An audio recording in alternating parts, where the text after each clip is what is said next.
Well, in his first interview with international media since being removed from power, he tells me, that is Imran Khan, how he believes the United States interfered to have him ousted. On the 7th of March, Becky, Under Secretary of State in the US, who's responsible for South Asia, he calls our ambassador, a meeting between our ambassador in Washington. He tells our ambassador, in an official meeting, there are note takers on both sides. He tells the ambassador that unless you get rid of your Prime Minister Imran Khan in a vote of no confidence, which, by the way, hadn't been tabled as yet, but he seemed to know about it, he said, unless you get rid of him, Pakistan will suffer consequences. And then goes on to say, of course, if you get rid of him through the vote of no confidence, all will be forgiven. Such arrogance, apart from anything else. By the way, Becky, this guy should be sacked for bad manners and sheer arrogance. Imagine telling a country, an ambassador of a country of 220 million people that you get rid of your prime minister. So this is where it started. The next day, this vote of no confidence is tabled in our parliament. And then follows... Why have you never made this public before? You are being very specific about what you allege was said. Well, Becky, I put it in front of our cabinet. The cipher was read out in the cabinet. There are minutes of the cabinet. Then I presented it in our National Security Council, where all the service chiefs were present. Why did I present them? Because this was a blatant intervention in the internal affairs of Pakistan, a regime change. As Prime Minister at the time, did you get in touch with the US President, with the US Secretary of State? What happened? The National Security Council decided to give a démarche, protested to the US in Pakistan and in Washington. We issued it. This is all minuted.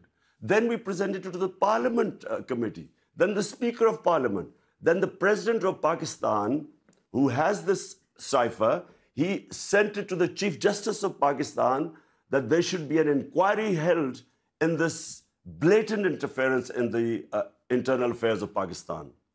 Pakistan's new foreign minister says the United States and his country are entering a new engagement after what has been years of strained relations. And you and I have talked about those strained relations under your premiership. Do you believe, for the sake of Pakistan, that it is better to have a good relationship with the United States? Becky, I had perfectly good relationship with the Trump administration. It's only when the Biden administration came and it coincided with what was happening in Afghanistan. And for some reason, which I still don't know, they never got in touch with me. There was no US ambassador to Pakistan. I have no idea. But look, my point is very simple. 220 million people of Pakistan elected me. My first responsibility is to the people of Pakistan. My responsibility is for the well-being. We have 50 million people living below the poverty line. So when Russia offers us 30% discount on oil and 30% discount on wheat imports, India does the same.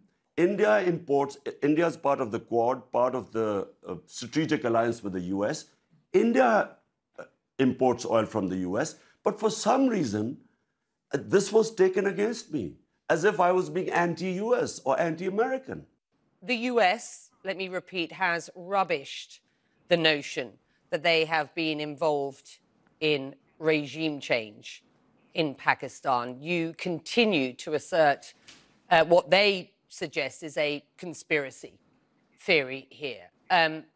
Do you genuinely believe that the US has been behind a regime change in Pakistan?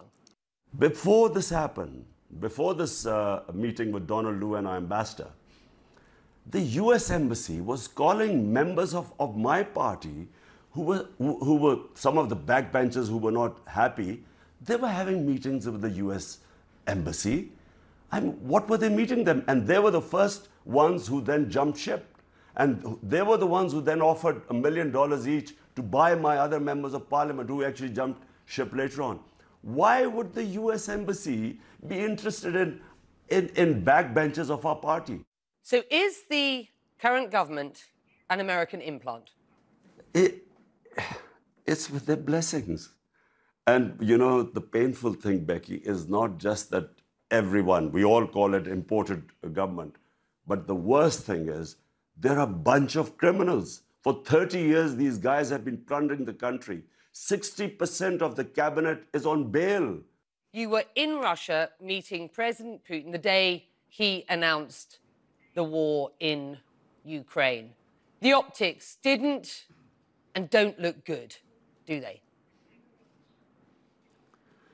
They didn't, Becky, but let me explain to you, this visit was planned a long time back, and all the stakeholders in Pakistan were on board. The military wanted hardware from the Russians.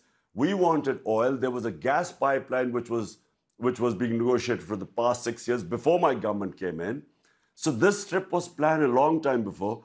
How would I know that the day I land in Moscow, President Putin decides to go into Ukraine? I wasn't supposed to know that. Do you regret that trip now?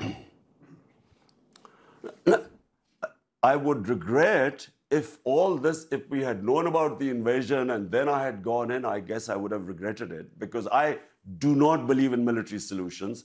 I have opposed all military ways of achieving political ends. So, but I wasn't supposed to know. Imran Khan, will you run again? Will you run again as Prime Minister in the next elections? Whenever the next elections take place, not only will we run, but I can predict right now that this will become the biggest party in Pakistan's history, because people are so incensed and feel insulted that these criminals have been foisted upon us, who have been plundering this country for 30 years. There is anger in Pakistan. And unfortunately, because of all this becoming public, the cipher, Donald Rue's comments, who should be sacked for bad manners, there's anti-Americanism.